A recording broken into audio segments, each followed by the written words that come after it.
দর্শক, আমি খুব সহজ পদ্ধতিতে একটা মাংসের মুরগির মাংস কিভাবে টোটাল একটা ম্যাগনেট করা হচ্ছে দেখুন। আমি কী কী নিলাম ফার্স্ট আপনাকে দেখাবার চেষ্টা করছি। দেখুন, এখানে কিছুটা আদা রসুন করে নিলাম, ছিলে নিলাম। এটাকে দিয়ে পেঁয়াজ কাটা, পেঁয়াজটাকে কুচি কুচি কাটলাম। ধনে পাতা নিলাম।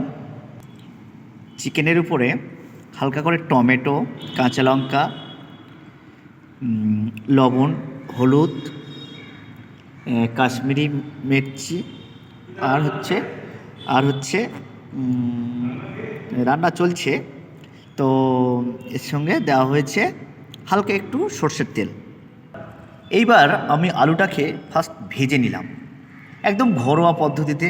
রান্নাটা কত ইজি প্রসেস, সোজাভাবে করা যায়, সেটাকে আপনাকে আমি দেখাবার চেষ্টা করছি। বন্ধুরা, এবার আমি গরম তেলে পেঁয়াজগুলোকে এরকম ছেড়ে দিলাম। ঠিক আছে, রান্না করাটা কত সোজা প্রসেস আপনাদেরকে আমি দেখাবো। রান্না করাটা আমরা অনেক সময় ভয় পাই বা অনেক ঘাবড়ে যাই। অনেক সময় বাড়িতে কেউ না থাকলে আমরা রান্না করতে হয় নিজেদেরকে। তো কীভাবে আপনি রান্নাটা করবেন দেখে নিন।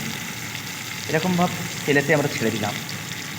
এটা থমকে থমকে দেখাই, তাহলে সুবিধা হবে। বন্ধুরা, এখানে যে আদা রসুনের এটাকে করেছি, এটাকে আলতো করে এরপর আমি ছড়িয়ে দিলাম এই তেলেতে। এই পেঁয়াজের সাথে আমি এটাকে ফ্রাই করে নেব। আবার আমি এটাকে দাঁড় করালাম। দর্শক, এই কিছুটা শুকনো লঙ্কা, 2-4টে তেজপাতা আর গোটা জিরে দিয়ে দিলাম কিছুটা। বন্ধুরা, এবার আমরা এরকমভাবে গরম তেলে এরকমভাবে, আমি ইন্ডাকশানে রান্না করছি বন্ধুদের, ফার্স্ট আপনাদের জানিয়ে রাখি, এটা কোনো উনুন বা গ্যাসে না। এইবার এটাকে আমরা পেঁয়াজটাকে লাল লাল করার পরে তারপর আমরা এই চিকেনের এই রেডি অংশটাকে আমরা এবার দেব। দর্শক, এইবার আমি এখানে গরম পেঁয়াজে তেল দেওয়ার পরে আমি এবার এটা রেডি চিকেনটাকে আস্তে করে আমি এরপর দিয়ে দিলাম। দিয়ে এবার ইন্ডাকশানের স্পিডটাকে আমি 11 করে দিলাম। বাড়িয়ে দেওয়ার পরে আমি এটাকে ক্রমাগত নাড়তে থাকবো। এবার যখন একটু একটু এই মশলাগুলো ধরে নেবে, কড়াটাতে যখন ধরে যাবে, তখন আমি কী করব, অল্প অল্প করে জল দেব। এটাকে আমি এখানে এইভাবে কষতে থাকবো। এখানে অলরেডি আমি মুরগির যেটা স্টমাক, মেটে, তারপর হচ্ছে মুরগির পা, এইসব দিয়ে একটা ছোটো করে একটা মেনু করছি।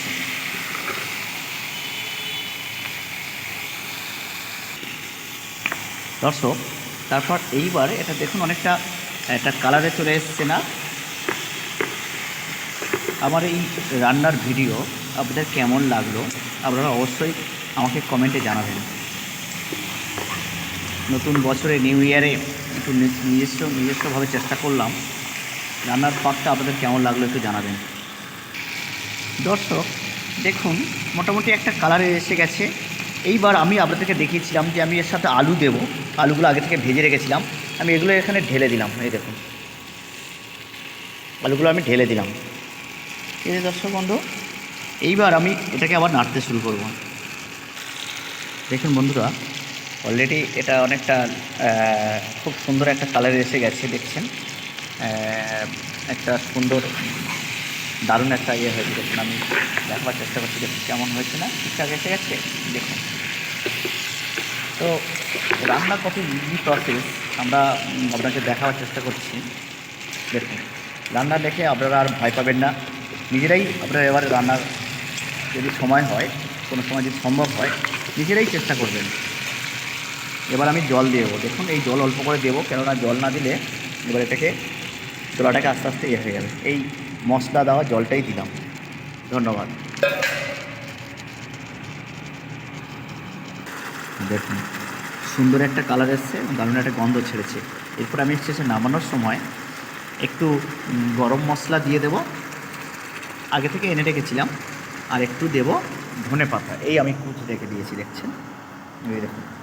তো বন্ধুরা, জল দিয়ে দেওয়ার পরে এখন এগুলোকে, এই যে জলটা আছে এটা একটু কমে গিয়ে, সিদ্ধ হয়ে গিয়ে এটা অলরেডি আমাদের চিকেনটাকে অলরেডি পুরো রেডি হয়ে যাবে।